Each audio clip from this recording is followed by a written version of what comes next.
AFCON 2023 and Bafana Bafana are through to the knockout stages of AFCON 2023 as the second best team in Group E.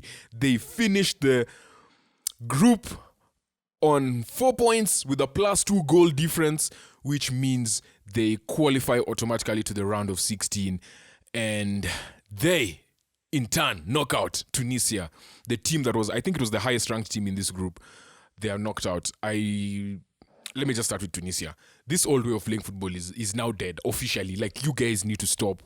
This team does not create chances. You cannot be solid defensively and not create chances and expect to make it to the knockout stages. Like, a team like Namibia, yes, they might not be the most solid defensively solid team, but they are brave. They go forward. They push. In moments of the game, they push and they look to get chances. For Tunisia, if you take out the set pieces, I do not know where the chances were coming from. And this is not just a South Africa game. This is them playing against Mali. This is them playing against Namibia, the game in which they lost. The chances are just not coming from. I can't see where the chances are coming from. They finished the tournament having scored only one goal, right? If I'm not wrong. I think they've only scored one goal in this tournament when they played Mali. And do I remember how that goal was scored? I can't remember. But yeah, they played Mali and they've only scored one goal in the entire tournament. The team that is ranked, like, guys, this old way of doing football, Hamza Rafia scored in the... Oh yeah, I remember. Yes, they scored the goal on the wing where there was amazing play from Slimani laying it off for Abdi. Is it Abdi? I think it was Abdi. And yeah, they scored and made to make this to make it 1-1, and that is how that game ended. Literally, that is the only game in which they've scored. They do not create chances. They have no striker who's just a solid finisher. They don't even get to the D to even win penalties. They don't get in those positions. They are just a very good average team. They're very good at being average.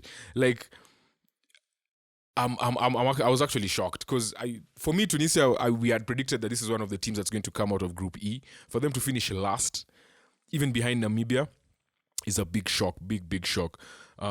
This game was just dead. Again, this were the first 2-0 draws of the tournament. We have played this at the 33rd and 34th games of the tournament. It took us 33 games to get our first 0-0 draw, and we got 2 in a row. So, or 2 at the same time, I should say. So yeah, this game was just a tough watch on their part. Whereas for Bafana Bafana, they qualify for the round of 16. I need to be explained to how these guys choose man of the match, because Temba Zwane again got man of the match for the second game running. But honestly, there's nothing he did that you can tell me. He didn't have the best passing percentage. He statistically, he was the worst performing midfielder for South Africa. Probably on the whole field, but he still got man of the match. So statistically, like, maybe on the eye, it's a different story. But even then, I watched the game. I did not see anything that he wowed me with, right? He got man of the match. To me, there were players who were more deserving of man of the match. Evidence was definitely more. Ronwen Williams, the goalkeeper for South Africa, definitely more. Even Yassine Meria, the Tunisian centre-back, way more. Aissa Laidouni, way more deserving of man of the match. Pasitao, way more deserving than Temba Zwane for man of the match. But that doesn't matter. It doesn't matter. They've qualified. That is all that matters. They were solid. This is where you see how crucial that 4-0 victory over Namibia was, because it gave them a lot of confidence coming into this game. The other thing I saw about South Africa is around the 72nd, 73rd minute, they really tried going for it for a spell of about 6-7 minutes. And they're like, we're going for the winner now, right? And sometimes you need that push such that you don't start parking the bus around that time and giving Tunisia confidence to start playing in your half and start attacking you. So that is what really just kept Tunisia quiet. And once they hit the 83rd minute, that was it. There was only one chance, I think, that was it Jaziri? Not Jaziri. He came on as a sub.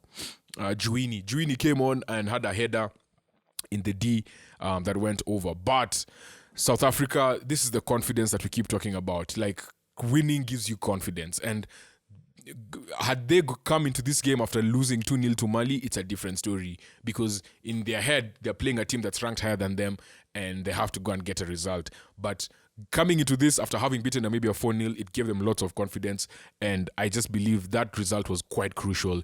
That was the turning point in their campaign, I believe. So they move on to the round of 16, and I'll do another video telling you who they're going to play. But spoiler, they're playing someone from North Africa. And yeah, so Bafana Bafana are through. Again, as we said, they finished second in the group behind Mali, who are in first place with 5 points, and then Namibia right behind them in third place, tied with South Africa on points, but with an inferior goal difference, and also didn't win the head-to-head. So that is how Group E ends officially of AFCON 2023.